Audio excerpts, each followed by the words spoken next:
Dan yang keempat adalah haram melakukan jima pada kemaluan.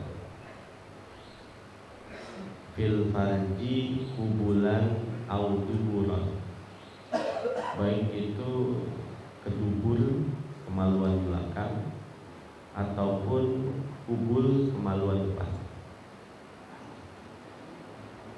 Di antara perkara yang diharamkan bagi orang yang berihram, yang niat untuk berhaji dan berumrah, larangan yang keempat adalah yahrumul jima'u fil farji, haram melakukan jima di kemaluan, baik itu kemaluan depan ataupun kemaluan belakang. Wal mubasyaratu, dan bercumbuk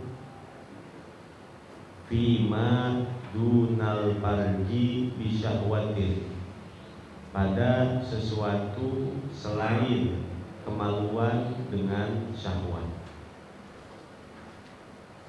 Bukan hanya haram melakukan hubungan badan, haram juga bercumbu, al-mubasyarah, bersedap-sedap, bercumbu pada sesuatu selain kemaluan dengan syahwat. Kal kublati, seperti mencium, wal mu'anaqati, dan seperti memeluk, wal lamsi, dan seperti memegang, menjamah, bisyahwatin, dengan syahwat. 5 manusia, 5 perempuan mulia dunia dan akhirat. Yang pertama Maryam, ibunda Nabi Allah Isa. Yang kedua Sayyidatuna Khadijah Al-Kubra. Yang ketiga Sayyidatuna Fatimah Az-Zahra. Yang keempat Sayyidatuna Aisyah Ar-Ridha. Yang kelima Sayyidah Asiyah bintu Muzahim zaujatu Fir'aun. Ini adalah 5 perempuan mulia dunia dan akhirat.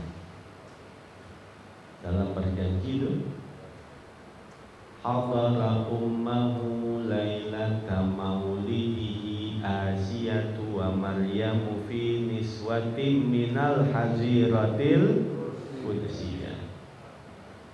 Allah Subhanahu wa ta'ala menghadirkan di sisi ibunya saat melahirkan Nabi kita adalah Sayyidah Maryam dan Sayyidah Asiyah.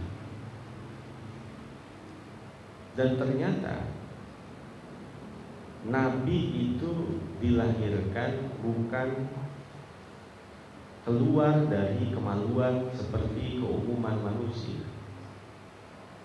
Ini diperkuat oleh Al-Imam Malik ibn Anas dalam fatwanya.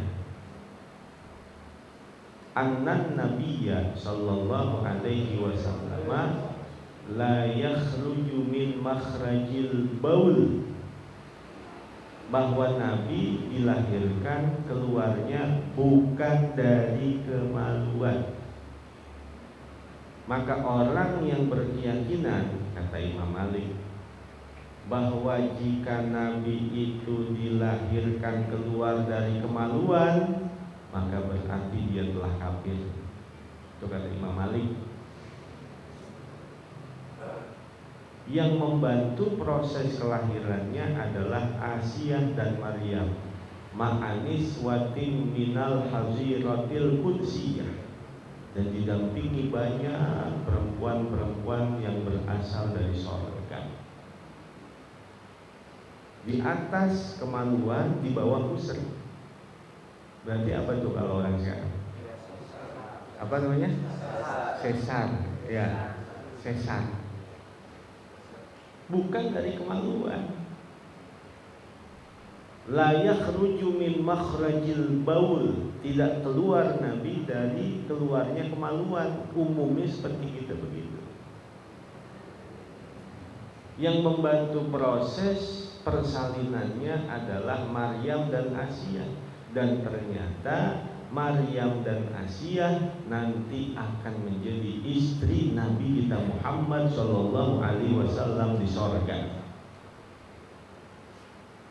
Selain istri Nabi yang sudah ada, nanti ditambah Maryam dan Asia. Maka untuk menjaga kemuliaan Nabi, sampai perempuan-perempuan yang bakal menjadi istri Nabi di sorga dijaga oleh Allah di dunia, tidak tersentuh laki-laki manapun. Maryam tidak pernah tersentuh laki-laki manapun, dijaga oleh Allah.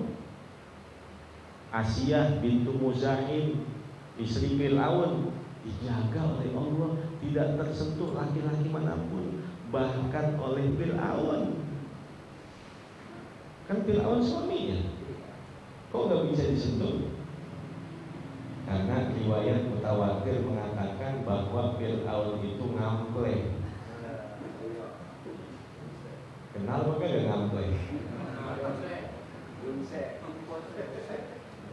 Kalau dalam ilmu kedokteran, ngampleh itu namanya impotensi. Impotensi itu ada dua macam, ada impotensi primer, ada impotensi sekunder. Kalau impotensi primer itu tidur aja kagak bangun-bangun tuh, digebukin bagaimana kagak bangun-bangun, disentilin, siram air kagak bangun-bangun, itu impotensi primer. Kalau impotensi sekunder, kadang tidur, kadang bangun. Kalau dikit-dikit bangun dia. Kalau kita maunya bangun, ntar udah kelar tidur lagi. Itu namanya impotensi sekunder.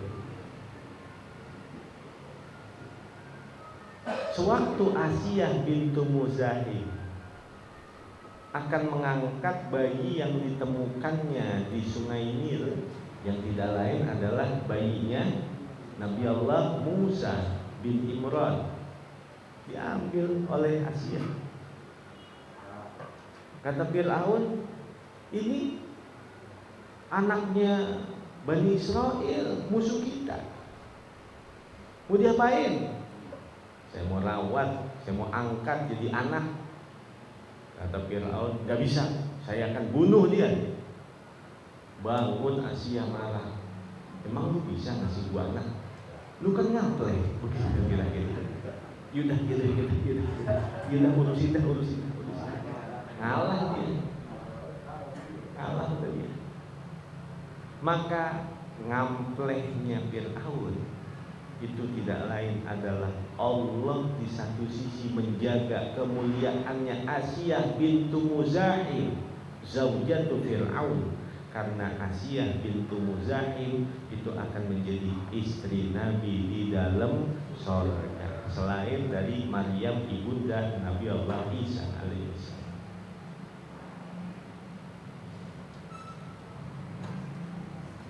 Fa in jama'a, apabila ia melakukan hubungan badan amdan, secara sengaja, fil umrati, pada saat ia melakukan umrah, qabla faraghiha, sebelum ia menyelesaikannya, au fil haji, atau dalam pelaksanaan ibadah haji, qabla tahallulil awwali, sebelum tahallul yang pertama, fasada nusukuhu, maka rusaklah umrah dan hajinya itu. Fasada nusukuh, rusaklah manasiknya, manasik umrahnya atau manasik hajinya. Untuk siapa tuh? Untuk orang yang sengaja-ngaja melakukan hubungan badan pada saat ia belum menyelesaikan rangkaian ibadah umrahnya, atau dalam pelaksanaan ibadah haji sebelum dia tahallul awal. Jadi haji itu ada tahallul awal, ada tahallul tsani. Kalau kita habis kelar jamarat tuh tahallul awal itu. Kalau kita habis tawaf ifadah tuh namanya tahallul tsani. Habis kita tawaf ifadah kemudian sa'i kan tahallul tuh. Nah itu namanya tahallul tsani. Udah tahallul awal di jamarat, tahallul tsani di Safa Marwah. Kalau udah ketemu halal sama bini kita namanya tahallul akbar gitu.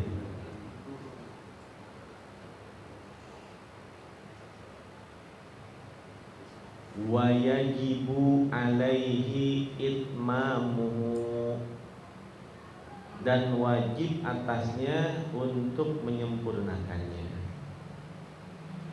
Kama kana yutimuhu, sebagaimana adalah ia menyempurnakannya, laulam yufsidhu, sekalipun seandainya ia belum merusaknya. Wal qada'u alal fauri, dan ia mengkodoknya atas jalan kesegeraan. Ada alal fauri, ada alat tarohi. Alat tarohi artinya itu perlahan-lahan. Alal fauri atas jalan kesegeraan.